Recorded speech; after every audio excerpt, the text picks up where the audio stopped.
ini saya akan menjelaskan mengenai ruang lingkup moneter dan perbankan.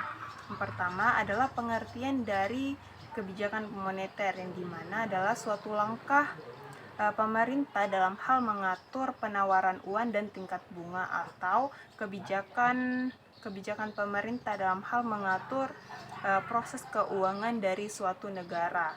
Yang kedua adalah perbankan. Perbankan ialah suatu lembaga keuangan atau bank yang mengelola uang untuk masyarakat dan diberikan untuk masyarakat atau dari masyarakat untuk masyarakat. Selanjutnya adalah fungsi uang dan peran uang dalam suatu perekonomian. Yang pertama ini adalah peran uang, yang dimana kita ketahui bahwa uang ini sebagai alat transaksi dalam hal pembelian barang maupun jasa.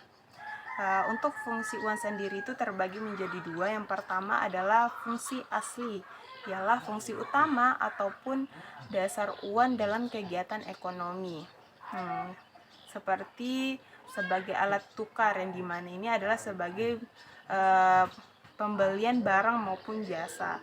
Yang kedua adalah sebagai alat penyimpan nilai, ialah uang ini ditabung untuk jangka panjang karena mampu mempertahankan nilainya.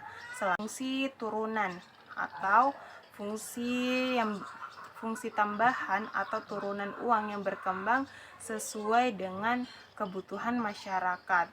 Nah, yang pertama itu sebagai alat pembayaran kewajiban seperti pembayaran hutang, tagihan berupa tagihan listrik, tagihan air, dan lain-lain. Dan ketiga itu sebagai pembayaran pajak.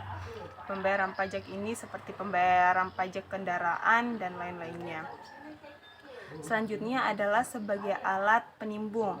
Penimbung ini maksudnya seperti tabungan atau investasi, ini guna memenuhi kebutuhan jangka panjang daripada masyarakat ataupun suatu individu lainnya. Nah, selanjutnya untuk materi kedua ini adalah tingkat bunga sebagai harga uang. Nah, tingkat suku bunga ialah salah satu indikator dalam menentukan apakah seseorang akan melakukan investasi atau menabung. Nah, jika tingkat suku bunga tinggi, seseorang akan cenderung menabung karena keuntungan yang didapat itu lebih tinggi jika tingkat suku bunganya tinggi. Nah, untuk investasi sendiri, jika tingkat suku bunga rendah, seseorang akan cenderung untuk melakukan investasi karena dana pinjamannya itu rendah karena tingkat suku bunganya rendah. Nah, selanjutnya adalah teori Allowable Funds atau klasik, yang dimana tingkat bunga dianggap sebagai harga yang dibayarkan atas penggunaan dana untuk setiap unit waktu yang telah ditentukan melalui interaksi permintaan dan penawaran. Nah, untuk teori liquidity preference atau Keynesian yang menjelaskan bahwa fenomena moneter, yang artinya bahwa tingkat bunga ditentukan dari permintaan dan penawaran uang yang ditentukan pada pasar uang. Selanjutnya adalah faktor yang mempengaruhi tingkat bunga. Ada 5. Yang pertama adalah kebijakan moneter, yang dimana jika Bank Sentral menaikkan suku bunga, maka biaya pinjam meningkat sehingga tingkat bunga di pasar cenderung naik. Yang kedua adalah permintaan dan penawaran. Permintaan uang yang tinggi akan cenderung mendorong kenaikan tingkat bunga. Nah, penawaran yang berlebih akan menurunkan tingkat bunga karena uang mudah didapat. Nah, yang ketiga adalah inflasi. Tingkat inflasi yang tinggi akan cenderung mendorong kenaikan tingkat bunga untuk daya beli. Nah, sebaliknya, inflasi yang rendah cenderung menurunkan tingkat bunga. Dan yang keempat adalah risiko. Semakin tinggi risiko kredit, maka semakin tinggi tingkat bunga yang dikenakan sebagai kompensasi risiko. Nah, yang terakhir adalah jangka waktu pinjam.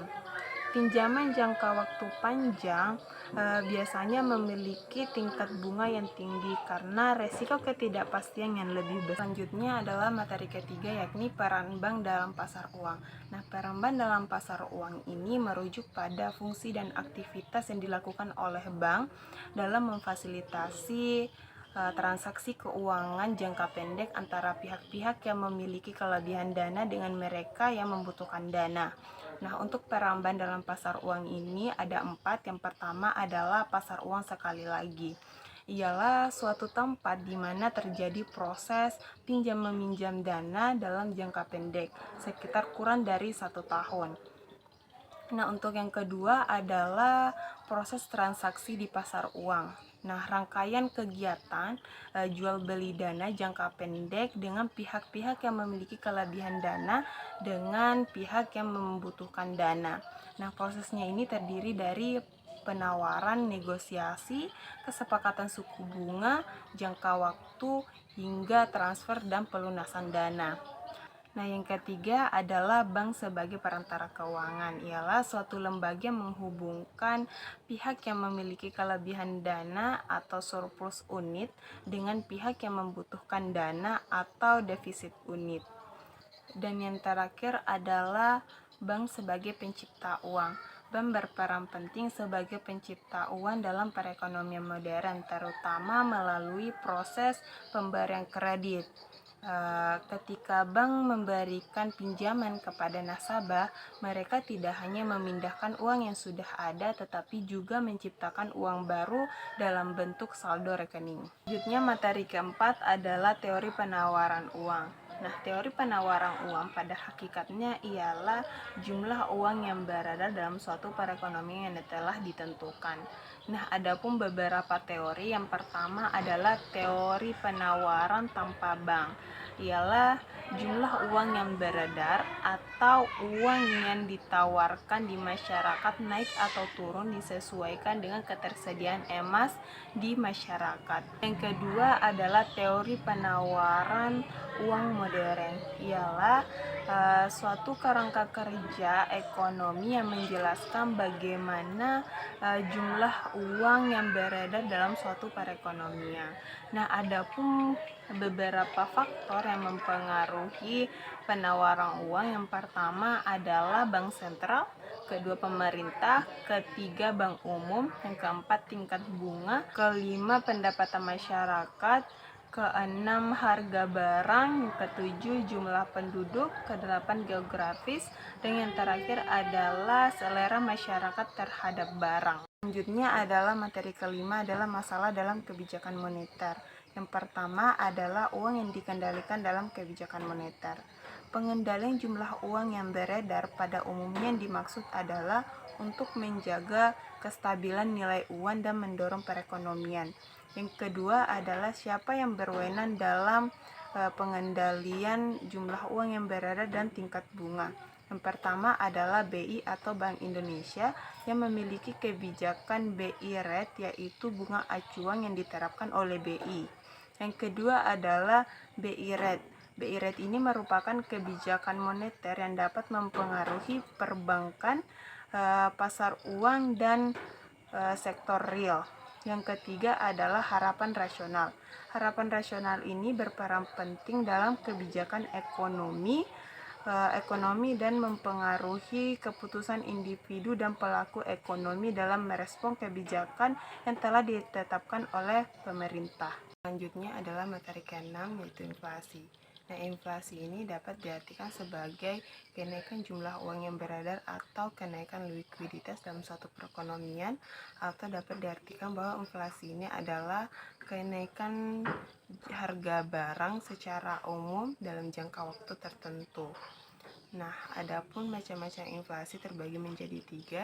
Yang pertama adalah inflasi berdasarkan tingkat keparahannya, terbagi menjadi 4. Yang pertama adalah inflasi ringan, itu kenaikan harga 10%, yaitu masih kategori normal. Yang kedua adalah inflasi sedang, itu kenaikannya sekitar 30%, kenaikan inflasi sudah dirasa tapi masih dapat dikendalikan. Selanjutnya adalah yang ketiga adalah inflasi besar, yaitu kenaikan harga sekitar 30% ke atas. Nah, itu inflasi sudah sangat tinggi tetapi masih dapat dikendalikan lagi. Ekonomi mulai terganggu. Selanjutnya adalah inflasi sangat besar, yaitu kenaikan harga 100%. Di situ inflasi sudah tidak dapat dikendalikan karena kenaikan harga barang semakin naik.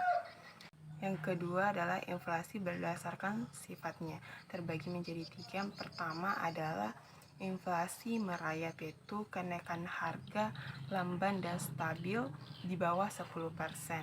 Yang kedua adalah inflasi menengah, itu kenaikan harga lebih cepat namun masih dapat dikendalikan, yaitu di atas 10-30%.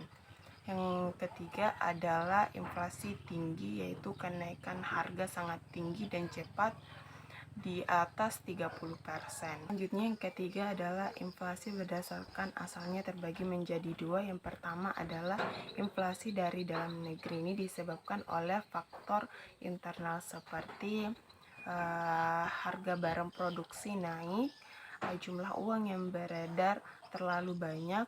Yang ketiga adalah permintaan barang lebih banyak dibandingkan dengan penawaran. Yang kedua adalah inflasi dari luar negeri. Ini disebabkan oleh faktor eksternal seperti yang pertama adalah kenaikan harga barang impor. Yang kedua adalah melemahnya nilai tukar rupiah terhadap mata uang asing. Nah, yang ketiga adalah penyebab terjadinya inflasi. Nah, inflasi ini terjadi karena permintaan barang lebih banyak dibandingkan penawaran. Akibatnya terjadi kelangkaan barang ataupun jasa dan mengakibatkan kenaikan harga. Nah, inflasi ini juga disebabkan karena jumlah uang yang beredar itu terlalu banyak di masyarakat. Selanjutnya adalah materi ketujuh, sistem moneter internasional. Nah, sistem moneter internasional adalah suatu kerangka kerja yang mengatur hubungan keuangan dan transaksi suatu negara yang bertujuan untuk memfasilitasi perdagangan internasional serta menjaga kestabilan keuangan global. Atau sistem moneter internasional ini adalah kebijakan ataupun aturan yang telah ditetapkan oleh masing-masing negara. Nah, selanjutnya adalah standar moneter internasional. Ada 4. Yang pertama adalah standar emas, yang dimana sistem keuangan nilai mata uang disesuaikan dengan jumlah emas yang beredar. Yang kedua adalah standar kurs tetap, yaitu sistem nilai tukar di mana mata uang suatu negara dipatok pada nilai mata uang lain atau emas dan dijaga oleh pemerintah atau bank sentral agar tidak berubah-ubah. Yang ketiga adalah standar kurs pengambang, yaitu nilai tukar yang ditentukan oleh mekanisme pasar. Yang terakhir adalah standar kurs alternatif, ialah sistem nilai tukar yang menggabungkan mekanisme pasar dengan intervensi pemerintah untuk menjaga kestabilan mata uang.